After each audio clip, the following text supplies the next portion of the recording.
ভূ রাজনীতির টানাপোড়েন, যুদ্ধ, সংঘাত, মূল্যস্ফীতি, এমনকি প্রাকৃতিক দুর্যোগ সবকিছুতেই যেন ধরাছোঁয়ার বাইরে পৃথিবীর ধনকুবেররা। তাদের বাস যেন পৃথিবীর বাইরের এক জগতে। তাই তো সারা বিশ্বে ৮০ কোটির বেশি মানুষ দারিদ্র্যসীমার নিচে বাস করলেও বিদায়ী বছরে বিলিয়নিয়ারদের মোট সম্পদ বেড়েছে $2,00,00,000 ওপরে।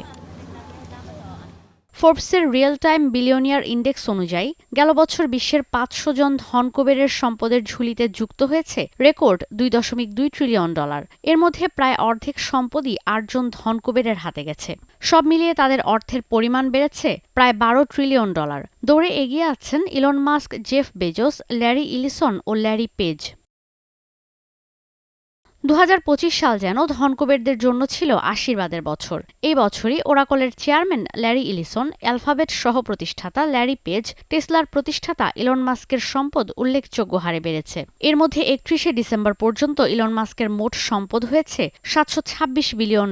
তার পরের অবস্থানে থাকলেও এখনও তার আশপাশে নেই অ্যামাজনের প্রতিষ্ঠাতা জেফ বেজোস কিংবা ফেসবুক প্রতিষ্ঠাতা মার্ক জাকারবার্গ। ইলন মাস্কের মোট সম্পদ বিশ্বের ২৩তম অর্থনীতির দেশ বেলজিয়ামের জিডিপির চেয়েও বেশি। এছাড়া আয়ারল্যান্ড, আর্জেন্টিনা, সুইডেনের জিডিপির চেয়েও এগিয়ে মাস্ক। অথচ ২০২৪ সালের নভেম্বরেও ইলন মাস্কের মোট সম্পদ ছিল $৪০০ বিলিয়ন। বৈশ্বিক অসমতা ও দারিদ্র্য দূরীকরণ সংস্থা অক্সফাম বলছে, ২০২৫ সালে ৫০০ বিলিয়নিয়ারের বর্ধিত এই $2.2 ট্রিলিয়ন বিশ্বের ৩৮০ কোটি মানুষকে দারিদ্র্য থেকে মুক্তি দেওয়ার জন্য যথেষ্ট। ঈশিতা ব্রহ্ম, স্টার নিউজ।